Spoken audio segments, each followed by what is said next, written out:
Let's talk a little bit about the rise of internet-based citizen journalism. What do you think is the significance of this movement, and where do you think it's headed?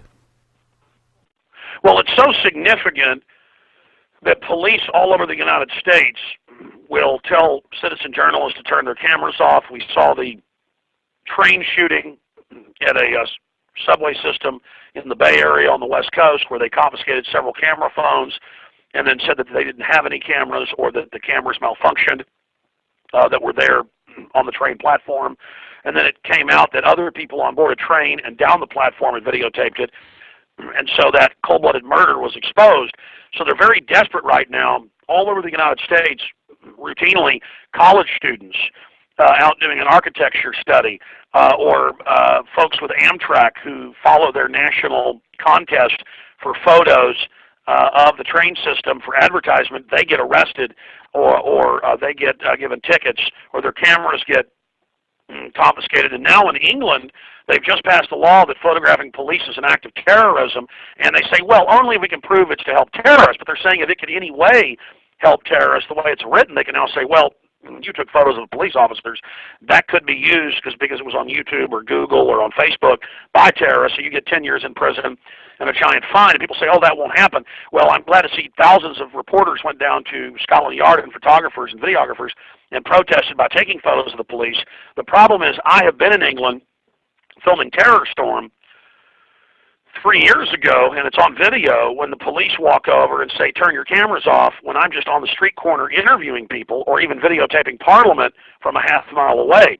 And they put me in a terrorist database as a form of intimidation. And every person I know in England, and I know more than 10 people, 2 of them are the Watsons that do work for my websites, the Watson brothers, and they'll be taking their girlfriend out on a date, and the police walk up, line everybody up, ask for their papers, start searching them, and put them in databases.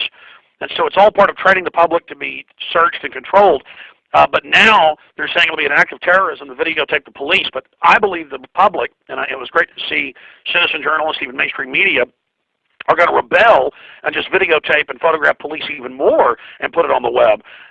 So the establishment is losing the info war because they're in the wrong, but they're moving to not just curtail and shut down and restrict and choke the free internet as we know it, and forces on the internet too, which they control, and where you have a sub-website on one of their platforms and then waive your rights, like Facebook or YouTube, to be on there, and they can erase you anytime they want.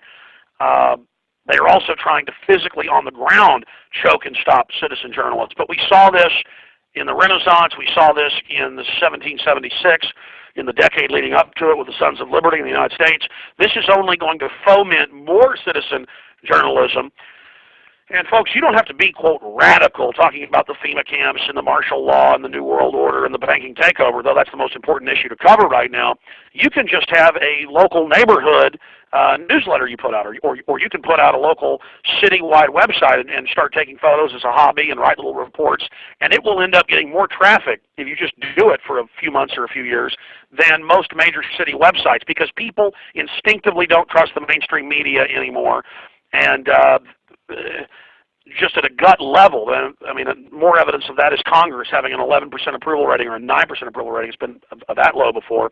That the whole system is bankrupt and the people know it. And I think the fact that the establishment's trying to quash free speech and citizen journalism will only add more oxygen to the fires of liberty. I think you're absolutely right, and I think you touched on an important point there, that the rise of the new media is really predicated upon the death of the old media. So, of course, as the old media starts to die out, of course they're trying to quash free speech and citizen journalism. But another way that they might try to take over the movement is to try to put a false copy or a false paradigm of the citizen journalism movement in the controlled corporate media. So can you speak to that, some of the false ways they're trying to take over or co-opt the energy out of the alternative media? Absolutely. They're going to try to co-opt. I've had a lot of big executives call me, offer me TV shows, offer me kind of a citizen journalist TV show, but I would have to compromise to do that. And so it hasn't ever got on television. Discovery Channel, with a famous director, did their highest budget piece ever, a $3.5 million production that I was prominent in about the alternative media and activism last year.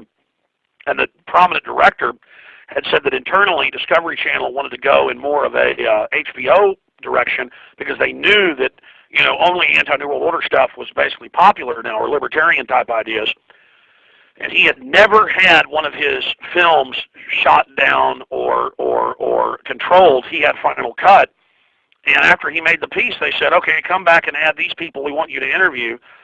And he even tried to compromise at first, but then just said, no, I'm not going to do it. So a $3.5 million production was shelved. Now, I have IFC, the Independent Film Channel. It's a little bit avant-garde, you know, more than the mainline mainstream, but it's still owned by Cablevision. They're coming out later this week to interview me, and they're wanting to know about the alternative media. So you do have the establishment finally recognizing that they're not these omnipresent lords of information, and so there's an attempt for them to try to mimic and duplicate. You see them showing YouTube videos and clips and trying to have citizen journalists report for CNN and Fox, but people they've vetted and chosen, folks see right through that. We see them going for a grainy type look now in many of their productions to mimic the alternative, but also in shows like Heroes and literally every other major drama or action-adventure TV show, action-adventure TV show, we see them with New World Order themes, secret government themes, the government staging terror attack themes. We see them trying to co-opt everything and try to make it kind of fictionalized as the background noise so that when citizens see real information along those lines, they will confuse fact with fiction, fictional material with real-world material at a subconscious level, and then will be acclimated to it. But we do see an overthrow of the conventional paradigm by the alternative media and a consensus forming in the alternative media that the New World Order is real, global government's real, the FEMA camps are real. So the enemy has gone from denying all of that to suddenly admitting in the Financial Times of London with the headline, and now for world government, that yes, it's the secret world government, yes, it's for your own good, yes, it's authoritarian, but that's the only thing that will save us from the banking collapse. But then people go, wait a minute, you're the ones that engineered it. So that's why we see the Wall Street Journal saying the North American Union is the only solution to the future. That's why we see Newsweek and Time Magazine with headlines like the New World Order saying, yes, a global super bank will control the entire world and set the currencies and set the interest rates and knock heads and control the evil United States. You know, they're twisting the anti-globalist move to where it's a American branded thing when it's not really. The U.S. has been used as an engine. So they're trying to act like they're anti-establishment and claim that if we jump out of the frying pan into the fire, that the New World Order will save us. But, I mean, that's not going to work either.